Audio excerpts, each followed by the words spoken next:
मुझे एक चीज समझ में नहीं आती थी, हर स्टेट के होम सेक्रेटरी का डोमेन पुलिसिंग होता है। कितने स्टेट्स में आईपीएस होम सेक्रेटरी है कि एक बेहतरीन खूबसूरत बिल लाइए, लेकिन स्टेक होल्डर कंसल्टेशन के बाद इसे सिलेक्ट कमेटी में भेजिए और जय हिंद, ताकि हमारे जवानों को लगे कि सिर्फ ये देश श्रद्धांजलि का देश नहीं है।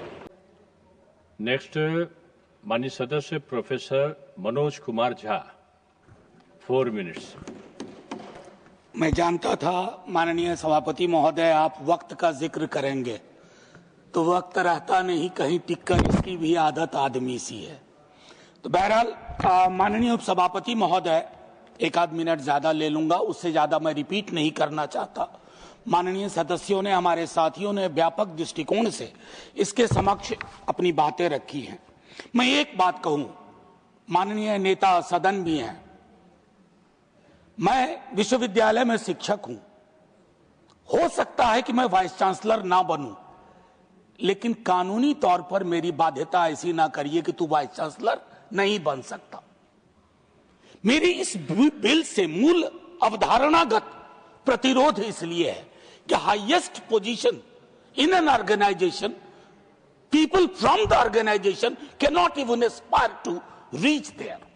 मैं क्या ही कहूं, बहुत विचित्र दौर है माननीय उपसभापति महोदय। महापुरुष जो इतिहास के थे, उनको लड़ाते लड़ाते नेहरू पटेल, नेहरू गांधी, नेहरू सुभाष, और अब बात बीजू बाबू तक आ गई। तो खैर मैं इसमें जाना नहीं चाहता, लेकिन don't put a force against each other. I think this is against the basic spirit of our constitution and the way it was envisaged. माननीय उपसभापति महोदय, मेरा यह मानना है कि अभी जब हम लोग यहां बात कर रहे हैं, तो उस सदन में संभवतः लेफ्ट विंग एक्सट्रीमिज्म के खात्मे पे बातचीत हो रही है, और अच्छी बातचीत हो रही है, मैंने लॉबी में बैठ के देखा। लेकिन इसमें महत्वपूर्ण भूमिका किन्होंने निभाई? They are the unsung heroes, the CAPF. I would say unsung. Unsung इसलिए न सर, श्रद्धांजलि के देश में हम तब्दील हो गए। शव, पार्थिव शरीर आया, श्रद्धांजलि हुई, तस्वीरें खींची गई, और हमारे कर्तव्यों की इतिश्री हो गई। हमें चिंता नहीं कि उनका प्रमोशन क्या हो रहा है, वो किस हालात में जी रहे हैं। माननीय उपसभापति महोदय, स्टेक होल्डर से तो बात हो। आपके तमाम बिलों में मैं इन दिनों देख रहा हूं, स्टेक होल्डर कंसल्टेशन का कोई उसकी पृष्ठभूमि नहीं है। माननीय उपसभापति महोदय, ये परिस्थितियां विचित्र हैं। अगर एक सेकंड लेफ्टिनेंट आर्मी में can aspire to become the chief of the army, shouldn't it apply here? Coast Guard is headed by somebody from within the cadre. तो ये क्या गुनाह किया है सीएपीएफ के हमारे अधिकारियों ने, मैं एक और हमारे जवानों ने। मैं माननीय उपसभापति महोदय, आपके माध्यम से ये कह रहा हूं कि इनमें, जब मैं यहां आज बोल रहा हूं, एक व्यापक धारणा है। मैंने दोनों ग्रुप से बात की है, आईपीएस ऑफिसर से भी मेरे कंसल्टेशन हुए, कई दोस्त हैं। मैं संभवतः इस सदन में कुछ लोगों में होऊंगा जिसने वो परीक्षा दी और असफल हुआ, तो मैं सिविल सर्विसेज का भी असफल विद्यार्थी हूं।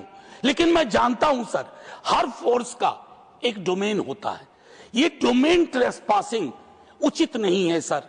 मैं आपके माध्यम से यह आग्रह करूंगा, एक सेकंड क्लास सिटीजनशिप वाली फीलिंग उनके अंदर आए, और वो भी तब जब उनके अंदर एक भरोसा हुआ था न्यायालय के निर्णय के बाद कि हमारे जो पेंडिंग डिमांड है, प्रमोशन से लेकर के हिरार्की में जो एक चोकिंग थी, उसको खात्मे की, उस पर हमें विचार करने की आवश्यकता थी। माननीय उपसभापति महोदय, एक चीज मैं माननीय नेता सदन के समक्ष भी रखूंगा।